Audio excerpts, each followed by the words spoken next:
Murder in the Blue Mustang. Michelle's been shot. Aspiring actress Michelle Okeefe was gunned down as she sat in her beloved pony car. Today, we're going to delve into the distressing case of Michelle Okeefe, a promising young actress whose life was tragically cut short in the early 2000s. Unfortunately, the judicial system, even in the most developed and democratic countries, is not immune to imperfections. Innocent individuals may find themselves serving time for crimes they didn't commit, a consequence of investigative errors or other unforeseen mishaps. In Michelle's case, the investigation spanned several years, culminating in the imprisonment of the primary suspect. Yet, after an 11-year stint in prison, new evidence emerged. I just couldn't believe what I was looking at. Leading to the exoneration of the convicted individual. Free. You're a free man. How does it feel? It's overwhelming. It feels great. I think there's no words to actually describe that. Simultaneously, fresh details surfaced, bringing forth another suspect who could potentially be the actual perpetrator. However, more than 2 decades since Michelle's tragic murder, her parents find themselves disillusioned with the justice system, losing hope that their daughter's true assailant will ever face the consequences. Join me as we navigate through this narrative from its inception, attempting to comprehend where the investigative process faltered and whether these missteps could have been prevented. Michelle Teresa Okeefe, born on October 11, 1981, in the serene town of Hanford, California, was the eldest of 2 children in the Okeefe family. Her parents, Patricia and Michael, were well off and ran a successful local store, dedicated to ensuring their children received a quality education and could fully explore their talents. Michelle, an exemplary student, excelled in sports and ballroom dancing and was known for her artistic demeanor. With dreams of becoming a renowned actress and conquering Hollywood, Michelle possessed the ambition and talent required for such a feat. After graduating high school with honors, she gained admission to a prestigious California college, continuing her passion for dancing and taking evening acting classes. Active in various events and often seen as an extra in movies and music videos, Michelle's 18th birthday saw her receiving a luxurious blue Ford Mustang, a dream come true. Little did she know that this striking vehicle would inadvertently draw attention to her and ultimately lead to her tragic demise. The fateful evening of February 22, 2000, saw Michelle and her friend Jennifer Peterson heading to Palmdale, Los Angeles County for a music video shoot. As extras, they spent the day dancing and filming. Returning to their cars at a T, nearby amusement park, Jennifer, ready to go home, chatted briefly with Michelle before parting ways.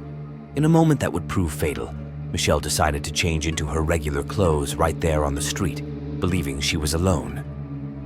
This decision, unfortunately, set the stage for the tragedy that unfolded that night. A young security guard, Raymond Lee Jennings, on duty in the park, heard what sounded like gunshots and a car alarm. Reporting the incident, he and his supervisor discovered Michelle's lifeless body in her Ford Mustang, the victim of a senseless and brutal attack. The subsequent investigation, led by the local sheriff's deputy and law enforcement, uncovered shell casings, bullet marks, and an earring belonging to Michelle on the crime scene. However, crucial details were overlooked or dismissed, leading to various theories and speculations. Initially ruling out personal motives, investigators considered unsuccessful robbery or carjacking attempts, but the missing mobile phone and the presence of Michelle's purse with cash in the car complicated this theory. Another hypothesis suggested that Michelle was mistaken for a sex worker due to her appearance, with the attacker potentially seeking revenge upon rejection. The prime suspect, Raymond Jennings, the security guard on duty that night, became the focus of the investigation. Despite being the sole witness, his detailed knowledge inadvertently led to his becoming the primary suspect. Over 5 years, the investigation insisted on Raymond's guilt, citing his skills in forensics, which they believed could deflect suspicion. The trial in 2009 resulted in Raymond's conviction, with the Supreme Court sentencing him to life imprisonment with the possibility of parole after 40 years.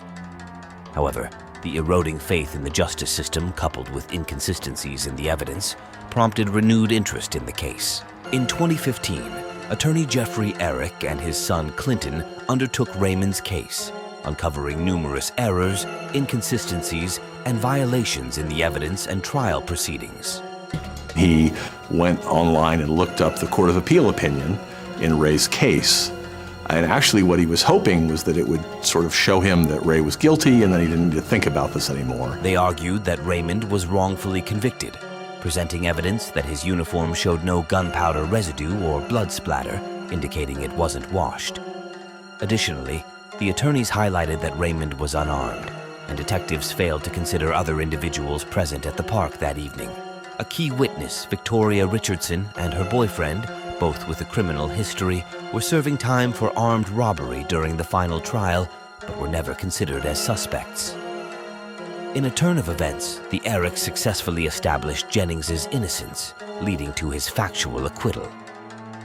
Released from prison in March 2017, Raymond Jennings received a $500,000 compensation for the wrongful conviction. While he asserted his innocence, Michelle's parents remained convinced of his guilt, leaving the case of Michelle Okeefe's murder unsolved, with the likelihood of anyone being held accountable now extremely low. Thank you for joining me on this detailed exploration. If you found this story intriguing, subscribe to the channel and don't forget to click the bell for more shocking stories.